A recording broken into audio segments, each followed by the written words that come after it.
안녕하세요, 여러분.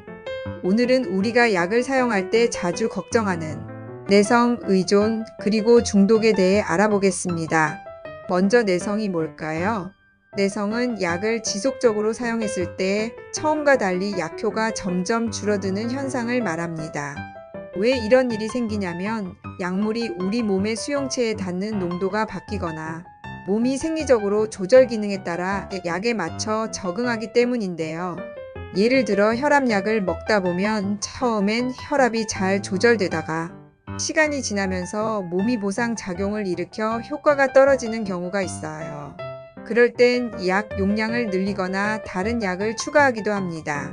커피를 처음 마실 땐 한 잔만 마셔도 잠이 잘 안 오지만 계속 마시다 보면 몸이 적응해서 몇 잔을 마셔도 잠이 잘 오는 것과 비슷한 원리죠. 하지만 약은 단순히 커피와는 다른 위험한 내성을 나타내는 경우도 있어요. 대표적인 게 마약성 진통제입니다. 내성 때문에 약 용량을 계속 높이다 보면 호흡 억제 같은 위험한 부작용이 나타날 수도 있죠.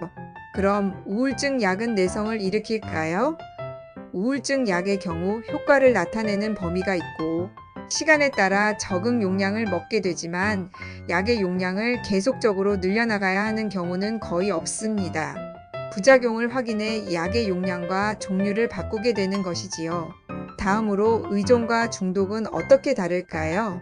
의존은 말 그대로 몸이 약물에 익숙해져서 약을 끊으면 금단 증상이 나타나는 상태예요. 커피를 매일 마시는 사람이 갑자기 끊으면 두통이 오거나 집중이 안 되는 것처럼 말이죠. 보통은 신체적인 증상일 경우가 많지요. 그런데 중독은 좀 더 심각합니다.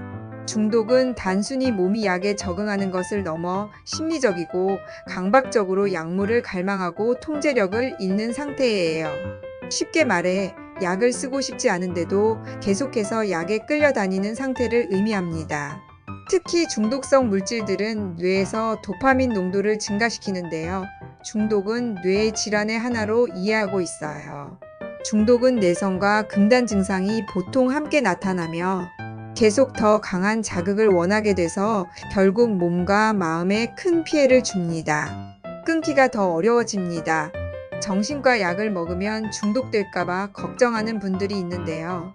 우울증 약을 먹고 내성과 금단 증상을 겪고 더 많은 약을 갈망해서 조절하지 못하게 되는 경우는 거의 없습니다. 실제로는 우울증 약 같은 경우 오히려 니코틴 중독 치료에도 쓰이기도 하지요.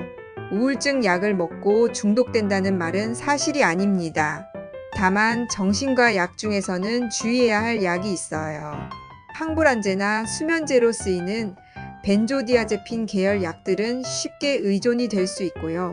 끊으면 불면증, 과민성, 심한 경우 발작까지 일어날 수 있습니다. 심한 경우 단기간에 사용하지만 다른 정신과 약을 유지하면서 서서히 시간을 두고 약을 줄여나가야 해요. 본인이 먹는 약 중에 벤조디아제핀이라는 그룹의 약이 있다면 이러한 위험성을 알고 있는 것이 좋겠어요. 약에 대한 두려움은 크고 중독을 걱정하는 분들이 많죠. 하지만 오히려 술과 담배에는 관대한 경우도 많이 있습니다. 또 우리 주변에서 흔한 알코올 역시 대표적인 의존 중독을 일으킬 수 있는 물질이에요. 술에 대한 인식은 비교적 관대하지만 남용된다면 실제로는 심각한 중독과 금단 증상을 일으킬 수 있습니다. 결국 중요한 건 약을 제대로 알고 올바르게 쓰는 거죠. 항상 약은 개발과 관리의 범위 안에서 조절되어 약을 잘 알고 스스로 용법에 따라 복용하고 부작용을 확인하는 것이 중요하죠. 우울증의 경우 약물 치료와 함께 다양한 비약물 치료의 중요성을 알고 스스로 질환에 대처하려는 적극적인 자세 또한 중요해요.